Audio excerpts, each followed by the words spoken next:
नमस्कार मित्रांनो, आजच्या व्हिडिओमध्ये आपल्याला राज्य सामायिक प्रवेश परीक्षा कक्ष महाराष्ट्र राज्य मुंबई बघा मित्रांनो, तुम्ही या चॅनलवरती नवीन असाल तर सबस्क्राईब करा आणि शेअर करा। मित्रांनो, तुम्हाला नर्सिंग करायचं असेल तर तुम्हाला CET कंपल्सरी लागू केली आहे। मित्रांनो, शैक्षणिक वर्ष 24-25 या वर्षात ANM व GNM परीक्षेसाठी CET लागू करण्यात आले। मित्रांनो बघा मित्रांनो, सूचना क्रमांक 1 MH नर्सिंग CET 2024 शैक्षणिक वर्ष 2024-25 मधील प्रथम वर्ष BSc नर्सिंग सहाय्यक परिचायक प्रसाविका ANM व सामान्य परिचया व प्रसाविका प्रशिक्षण GNM या आरोग्य विज्ञान पदवी अभ्यासक्रमाच्या प्रवेशासाठी MH नर्सिंग CET 2024 ही सामायिक प्रवेश परीक्षा राज्य सामायिक प्रवेश परीक्षा कक्षामार्फत महाराष्ट्र राज्यातील विविध परीक्षा केंद्रावर ऑनलाईन पद्धतीने घेण्यात येणार आहे। सदर परीक्षेसाठी खाली तक्त्यामध्ये नमूद केल्याप्रमाणे उमेदवाराकडून ऑनलाईन अर्ज मागवण्यात येत आहे। मित्रांनो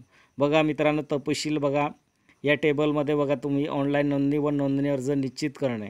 आता कालावधी काय दिले मित्रांनो, 9/2/2024 ते 29/2/2024 रात्री 11:59 पर्यंत तुम्हाला ॲप्लिकेशन करता येणार आहे। मित्रांनो बघा मित्रांनो, सेकंड ऑनलाईन पद्धतीने नोंदणी शुल्क भरणा किती तारखेपर्यंत दिले, 1/2/2024 रात्री 11:59 पर्यंत दिले। मित्रांनो बघा मित्रांनो, तुमचे कोणी नातेवाईक असेल, कोणी 12वीला असेल, कोणी 12वी पास झालं असेल, त्यांना नर्सिंग करायचं असेल तर नर्सिंग करण्यासाठी तुम्हाला CET कंपल्सरी द्यावं लागेल। मित्रांनो CET कंपल्सरी दिल्यानंतरच तुमचं रिझल्ट लागेल CETचं आणि CETच्या बेसवर तुमचं ॲडमिशन होणार आहे। मित्रांनो बघा मित्रांनो, व्हिडिओ आवडला असेल तर सबस्क्राईब करा आणि शेअर करा। मित्रांनो